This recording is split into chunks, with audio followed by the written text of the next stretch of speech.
Cognitive development is the cornerstone of educational psychology.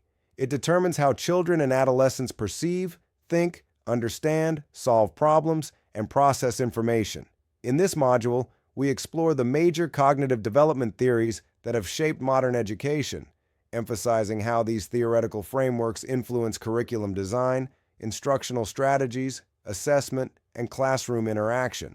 Cognitive development is not a linear process. It involves gradual adaptation, qualitative shifts, and contextual influences. By deeply understanding how the mind grows and evolves, educators can move beyond rote teaching to scaffold learning, foster reasoning, support abstract thinking, and adapt instruction to individual developmental levels. This module investigates the monumental contributions of theorists such as Jean Piaget, Lev Vygotsky, Jerome Bruner, and information processing theorists, highlighting the practical applications of their ideas in real classroom settings. 3.1 Jean Piaget's theory of cognitive development.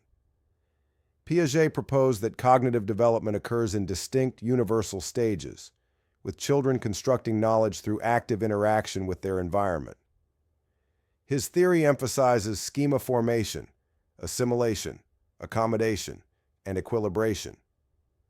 Key stages: sensoromotor stage, 0 to 2 years, learning through sensory experience and motor activity. Object permanence develops.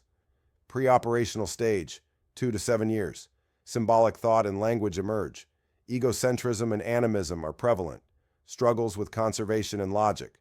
Concrete operational stage, 7 to 11 years, mastery of conservation, classification, and seriation. Thinking becomes logical, but concrete bound. Formal operational stage, 12 plus years. Abstract reasoning, hypothesis testing, and systematic thinking develop.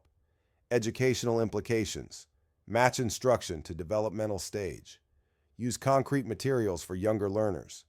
Foster discovery learning. Avoid pushing abstract content too early. Recognize that intellectual readiness precedes instruction. 3.2 Lev Vygotsky's sociocultural theory. Vygotsky shifted the focus from internal stages to social and cultural context, proposing that learning is a socially mediated process. His major concepts include zone of proximal development, ZPD, the gap between what a learner can do independently and what they can do with help.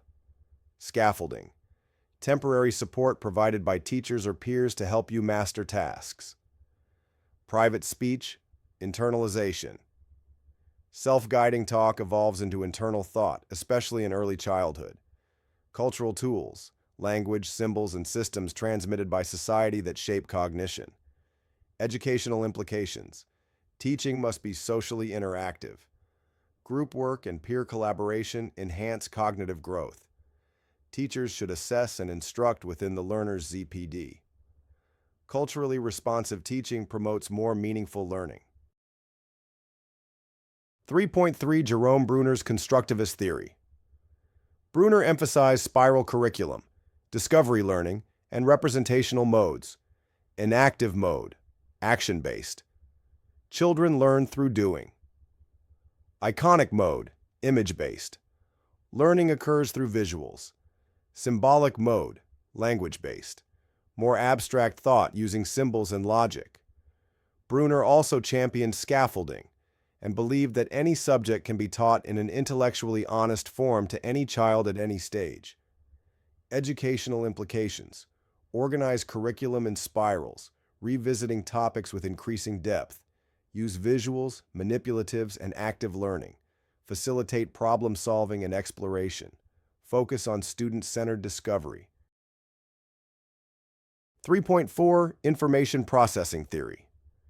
This theory likens the mind to a computer and focuses on how learners encode information, store it in short or long-term memory, retrieve, and apply it.